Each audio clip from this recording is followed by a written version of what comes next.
সীতাকুণ্ড প্রকৃতির অপরূপ সৌন্দর্যের এক ছোট্ট উপহার চট্টগ্রামের এই সীতাকুণ্ড। আমাদের আজকের ভিডিওতে আমরা একদিনে সীতাকুণ্ড ভ্রমণের সম্পূর্ণ গাইডলাইন দেওয়ার চেষ্টা করব।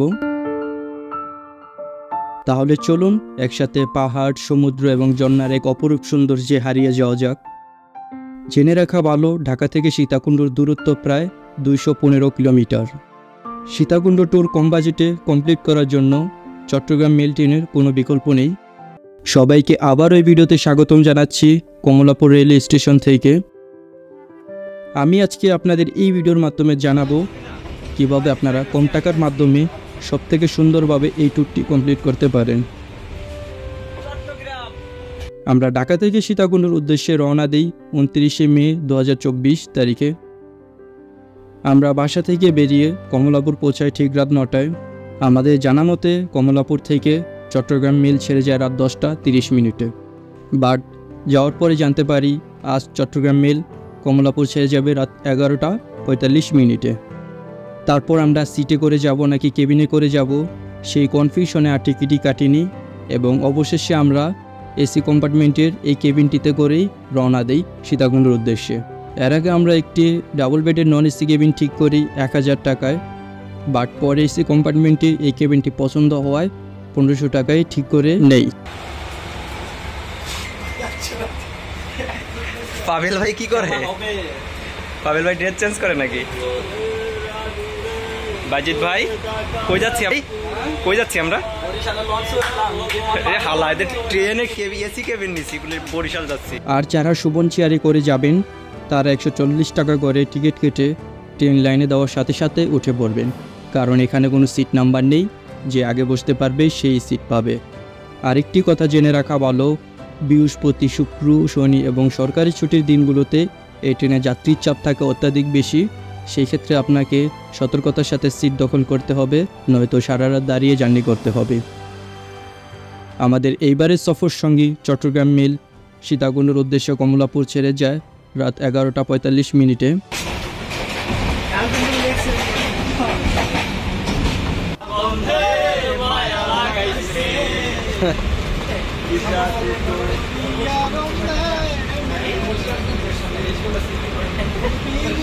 সকালে ঘুম ভাঙার পর ট্রেনের জার্নিটাকে আরো দারুণভাবে উপভোগ করি।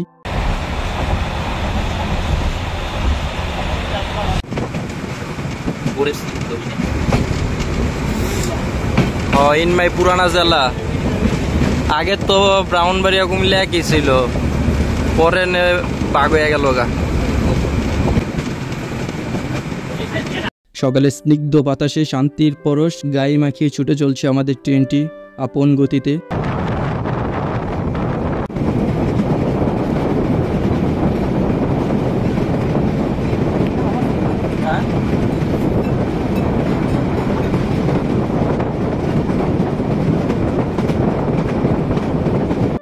আলহামদুলিল্লাহ, অবশেষে চট্টগ্রাম মেল আমাদের সীতাকুণ্ড নামিয়ে দেয় সকাল 8টায়।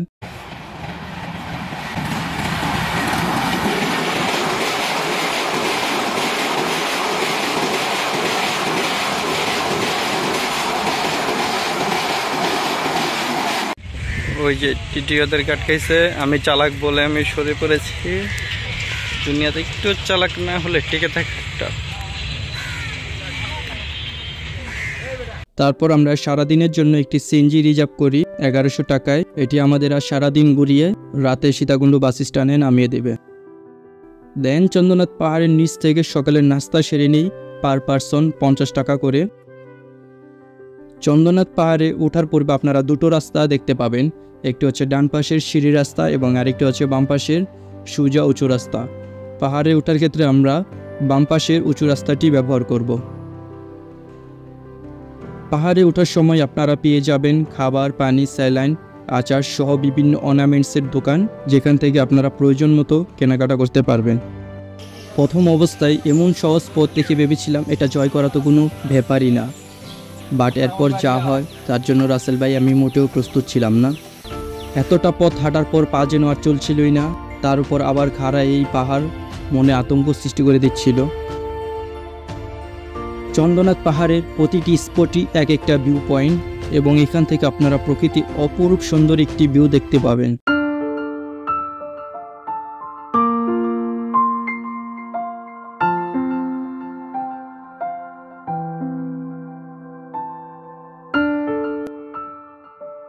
অনেক বাধা বিপত্তি পেরিয়ে চন্দ্রনাথের প্রথম স্টেজে পৌঁছালাম।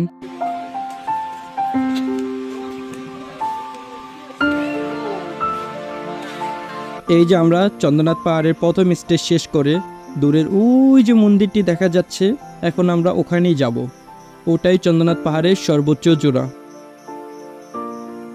আলহামদুলিল্লাহ, আমরা চন্দ্রনাথ পাহাড়ের সর্বোচ্চ চূড়ায় চলে আসছি এবং নিচে ওই যে মন্দিরটি দেখতে পাচ্ছেন, ওটাই চন্দ্রনাথ পাহাড়ের প্রথম মন্দির, যেটা অতিক্রম করে আমরা এখানে আসলাম।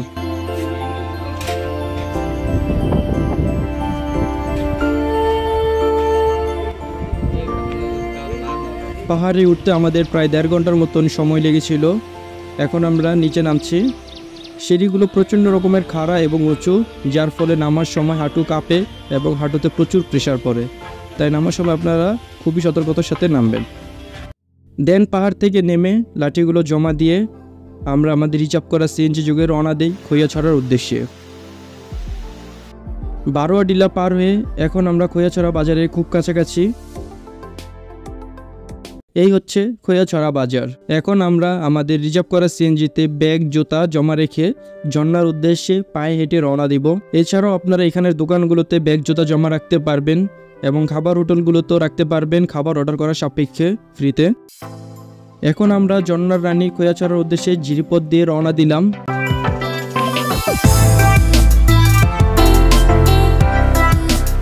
দু পাহাড়ের মাঝ দিয়ে আঁকাবাঁকা রাস্তা বয়ে চলিলাম কাঙ্ক্ষিত ঝর্ণার উদ্দেশ্যে। ঝর্ণায় যাওয়ার সম্পূর্ণ পথটুকু আপনি খুব এনজয় করবেন ইনশাল্লাহ, কারণ সম্পূর্ণ রাস্তাটুকু একটা রোমাঞ্চকর পথ।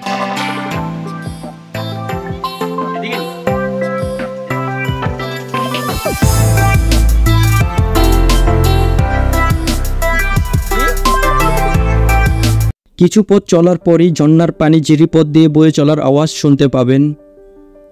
পথ যেন যতই এগোচ্ছি ততই প্রকৃতির প্রেমে পড়ে যাচ্ছি, প্রকৃতির অসাধারণ রূপ দেখে। চলতে চলতে দুর্গম পথ পেরিয়ে চলে আসলাম আমাদের কাঙ্ক্ষিত গন্তব্যে। ওই যে সামনে মানুষগুলো দেখা যাচ্ছে, এর আড়ালেই লুকিয়ে আছে আমাদের ঝর্ণাটি। এই অপরূপ দৃশ্য দেখে যেন শরীরের সমস্ত ক্লান্তি নিমিষে উধাও হয়ে গেল।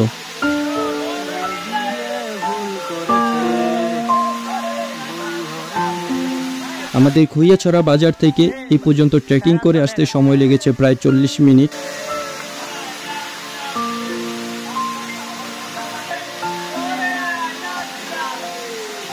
খৈয়াছড়া জনমতে শোনা কথা, এর উপরে নাকি আরও 7 থেকে 13টি স্টেপ রয়েছে। এরই ধারাবাহিকতায় আমরা আরও 3-4টি ধাপ ওঠার চেষ্টা করব উপরে। এখানে আমরা কিছু সময় কাটাবো, তারপর আমরা ঝর্ণার উপরে ওঠার চেষ্টা করব।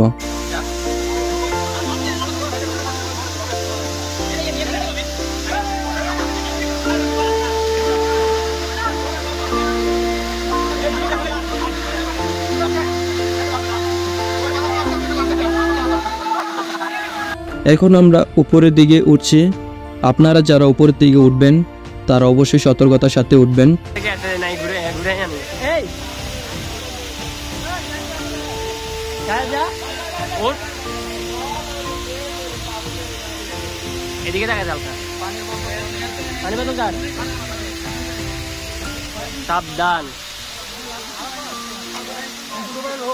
আলহামদুলিল্লাহ, প্রথম ও দ্বিতীয় ধাপ পেরিয়ে আমরা এখন তৃতীয় ধাপে আছি।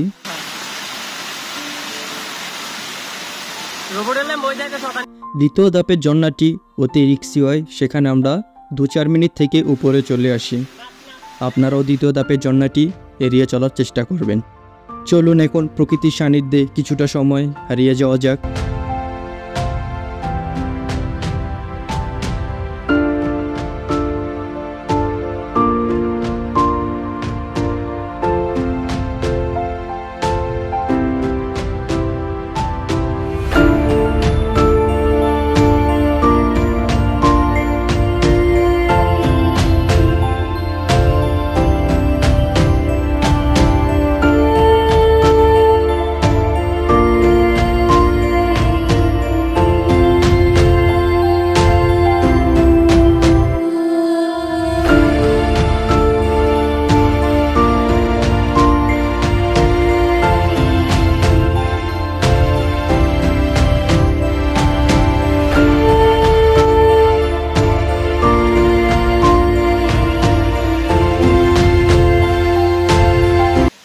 আমরা গুটি গুটি পায়ে এগিয়ে যাচ্ছি বিয়ার গার্লসের আগানো পথে।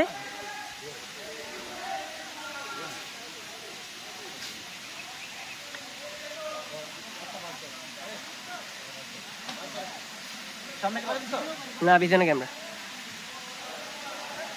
আপনারা দেখতে পাচ্ছেন আমার সঙ্গী হিসেবে মিস্টার সাহেলকে আমরা আমন্ত্রণ করেছি।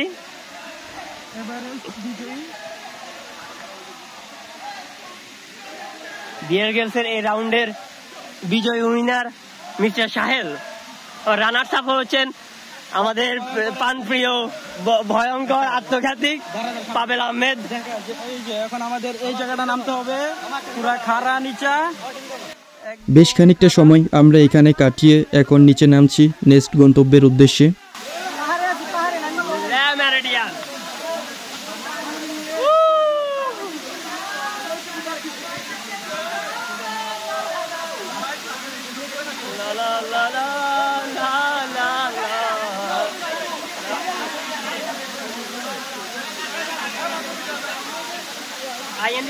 নাম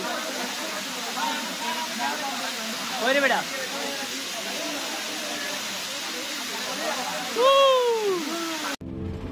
অতঃপর আমরা খৈয়াছড়া বাজার থেকে গোসল ও দুপুরের খাবার খেয়ে গুলিয়াখালী সি বিচের উদ্দেশ্যে রওনা দেই আমাদের রিজার্ভ করা সিএনজি করে।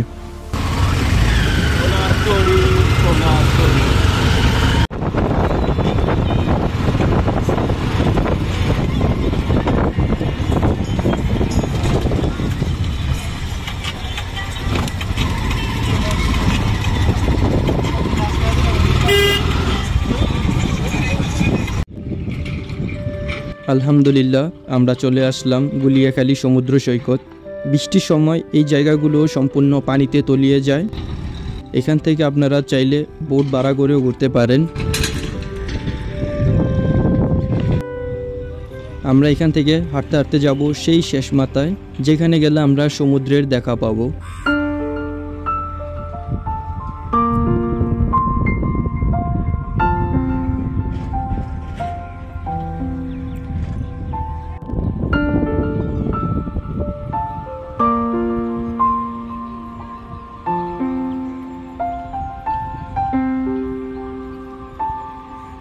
হাঁটতে হাঁটতে অনেকটা পথ চলে আসলাম। এখন সামনে যে ব্রিজটি দেখতে পাচ্ছেন, এটা পেরিয়ে কিছুটা পথ অতিক্রম করলেই আমরা দেখতে পাবো গুলিয়াখালী সি বিচের সেই চিরচেনা রূপটি। এই সেই রূপ, যে রূপ দেখার জন্য মানুষ দূর দূরান্ত থেকে ছুটে আসে।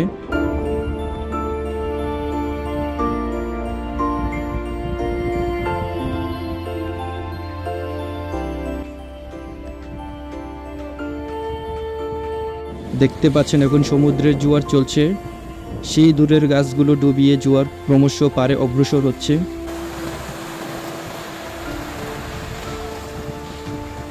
কিছুটা সময় সমুদ্রের গর্জনের সাথে কাটিয়ে দেই সমুদ্রের পারে।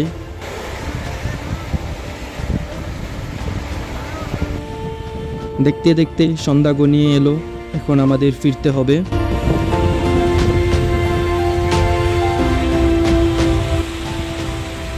গুলিয়াখালী সি বিচ ঘোরার পর আমাদের রিজার্ভ করা সিএনজি আমাদের নামিয়ে দেয় সীতাকুণ্ড বাস স্ট্যান্ডে। সেখান থেকে আমরা চট্টগ্রাম থেকে ছেড়ে আসা সেন্ট মার্টিন স্কোয়ারের এসি গাড়িতে করে ঢাকার উদ্দেশ্যে রওনা দেই, যার ভাড়া পড়েছে মাত্র 500 টাকা। যদি কাউন্টার থেকে টিকিট কেটে আসতেন তাহলে এর ভাড়া পড়তো জনপ্রতি 750 টাকা। আপনাদের সুবিধার্থে এই ট্যুরের সম্পূর্ণ খরচের হিসাব ভিডিওর শেষে দিয়ে দিলাম। আমরা এই ট্যুরটি কমপ্লিট করেছি 1400 টাকায়। আপনারা যারা চট্টগ্রাম মেল ট্রেনে করে যাবেন, আবার ফিরতি পথে চট্টগ্রাম মেল ট্রেনে করে আসবেন বা লোকাল কোনো নন এসি গাড়িতে করে আসবেন, তাহলে এই ট্যুরটি কমপ্লিট করতে পারবেন মাত্র 800 থেকে 900 টাকার ভিতরে খুব সুন্দরভাবে ইনশাল্লাহ।